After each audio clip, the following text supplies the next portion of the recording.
ओम नमो ओंकारेश्वर देवताय नमः. ओम नमः शिवाय. ओम नमः शिवाय. अवधूत चिंतन श्री गुरुदेव दत्त. मंडळी, आज सोमवार. हं? त्यानिमित्त तुम्ही मंडळींनी जी दक्षिणा नियमितपणे पाठवतात, हं? अशा मंडळींचे ओंकारेश्वरात शिवपूजा आवश्यक करण्यात आली.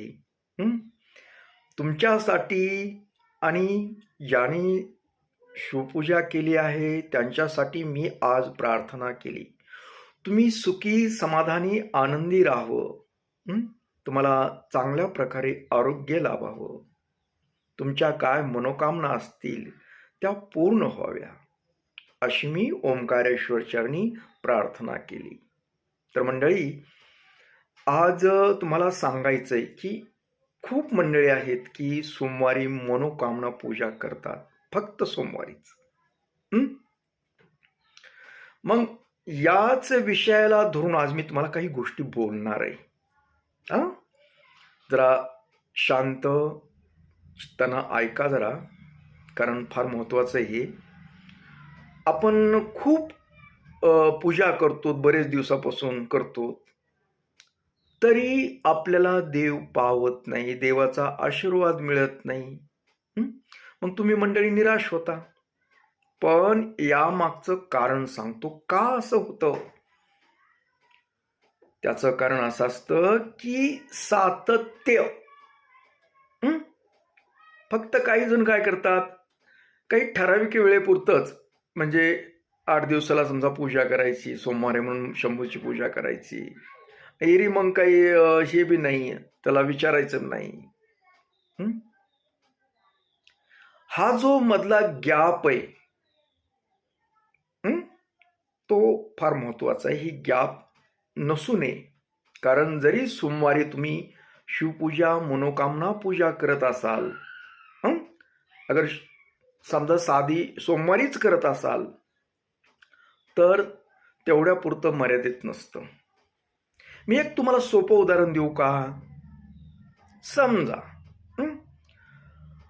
तुम्ही मला जेवायला दिलं, पंचपक्वान दिलं.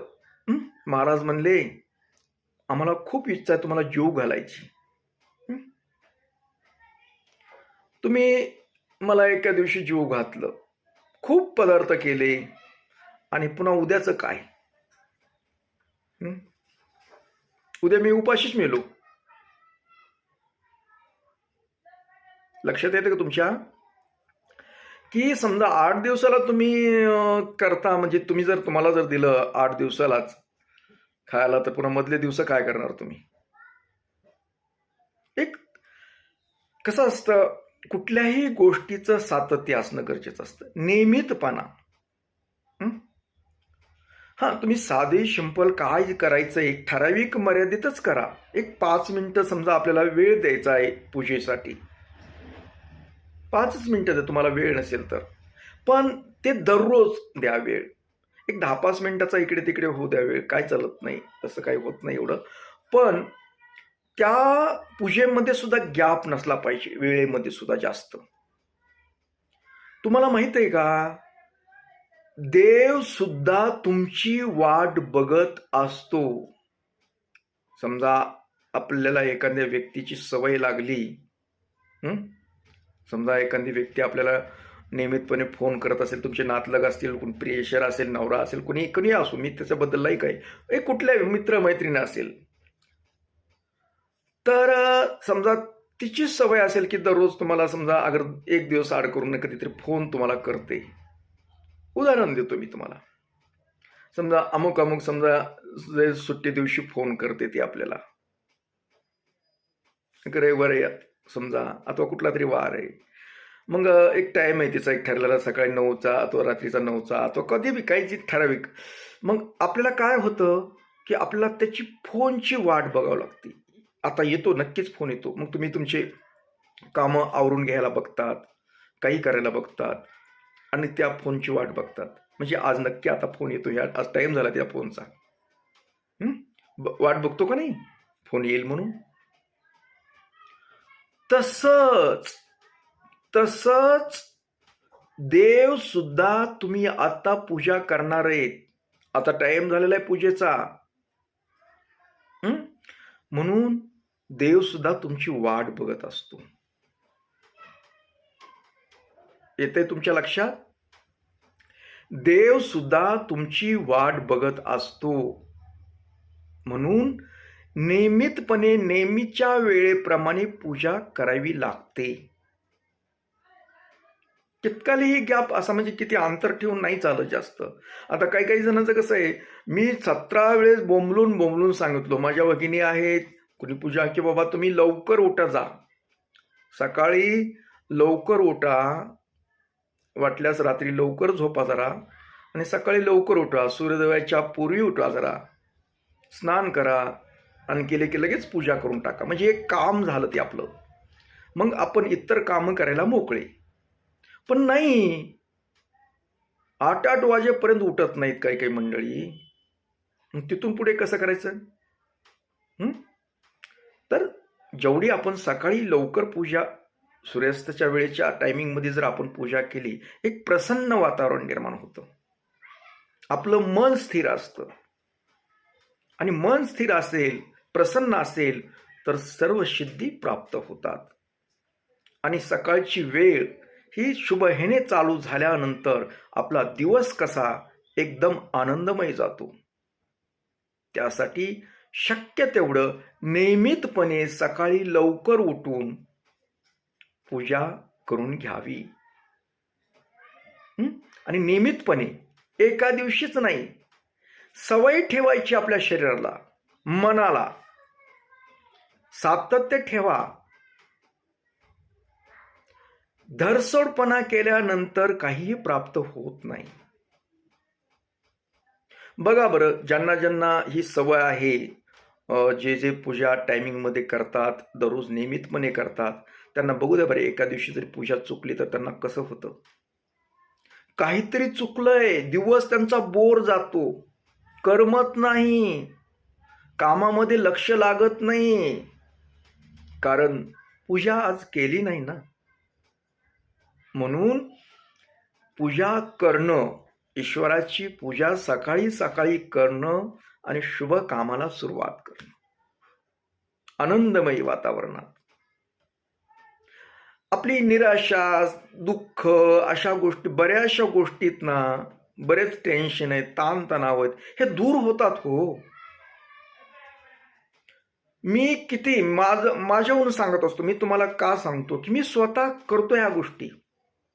मी किती आजारी होतो पाठीमागे 2-4 वर्षाखाली, तेवढंच काय दाम. नाहीतर मी जसं आता माझं नियमितपणा चालू आहे कितीतरी वर्षापासून, मी काही आजारी असो, कसं असो, काही अडचणीच असो, तरी मी पूजा, पाऊस असो पाणी असो, 1 किलोमीटर चालत जातो, तिथे पूजा करतोच.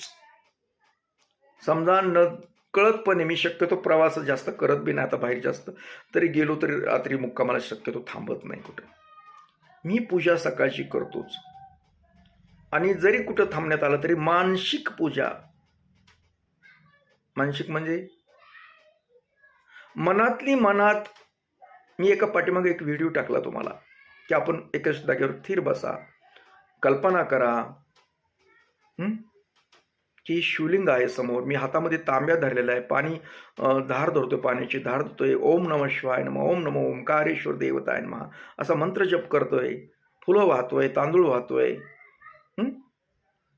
बेलपत्र वाहतोय, अशी कल्पना करून मी पुन्हा नंतर आरती म्हटली, अशी मनातली मनात सर्व करून दर्शन घेतलं. बघा, मी असं डोळे दाखले तर मला शंभूचं लिंग दिसतं, मोठं मोठं, मी पूजा करायला दिसतो, असं केलं नसती कल्पना मी केली तरी. कारण माझं मन शिवामध्ये गुंतलेलं आहे. तसं तुमचं सुद्धा मन गुंतवा, मन गुंतवा. आपण सहजरित्या जरी असं डोळे झाकले तरी आपल्याला शंभू दिसला पाहिजे, एवढं मन एकाग्रता करा, स्थिर करा. कुठेही बसलं, आपण सहज निस्तीच कल्पना जरी केली तरी आपल्याला भस्म लावलेला शंभू दिसला पाहिजे. बघा, मी असं केलं तर मला पटपट दिसतं लगेच, कारण मी एक रूप झालोय. आणि ती एकरूप 1 आणि 2 दिवसात होत नाही. खूप दिवसाचं सातत्य ठेवावं लागतं. खूप, खूप करावं लागतं. मग तुम्ही सुद्धा करा. आणि तुमच्या काही निराशा आहेत, काही इच्छा असतील, काही यातून तुम्ही म्हणजे समजा पूर्ण होऊन बाहेर पडाल, ताणतणाव आहेत, खूप काही आणि हे कधीच जात नसतात, लक्षात घ्या. कधीच जात नसतं. त्यासाठी सगळ्यात सोपा मार्ग म्हणजे पूजा अर्चा करणं, देवामध्ये मन रमवणं, नामस्मरण करणं, मंत्रजप करणं, अशा गोष्टी कराव्या लागतात. कुठेतरी विश्वास ठेवावा लागतो, दैवी शक्तीवर विश्वास ठेवावा लागतो आणि विश्वासाशिवाय काही खरं नसतं. मनामध्ये थोडीही पाल चुकचुकली की संपलं मग. देव नावाची शक्ती आहे, ही मनामध्ये फिट करा आणि ती आपलं सर्व चालवते. आपल्याला बुद्धी देते, आपल्याला काय करायचं ते सगळं तिच्या हातात आहे. ही मनामध्ये फिट्ट करून घ्या, म्हणजे आपल्याला काही अडचण येत नाही. तर परत एकदा मी आता जास्त बोलत नाही. आज बरेच काम आहेत माझ्या मागे. तर मी परत एकदा तुमच्यासाठी ओंकारेश्वर चरणी प्रार्थना करतो की तुम्ही सुखी, समाधानी, आनंदी राहावं आणि तुमच्या सर्व काही मनोकामना असतील त्या पूर्ण व्हाव्या. जे काय पूजा करतात मनोकामना, त्यांच्या मनोकामना पूर्ण व्हाव्यात. अशी मी ओंकारेश्वर चरणी प्रार्थना करून आपला निरोप घेतो. परत भेटणारच आहे दुसऱ्या कार्यक्रमात. तोपर्यंत मंडळी, ओम नमः शिवाय. जय हिंद, जय भारत. सुखी राहा आणि समाधानी राहा.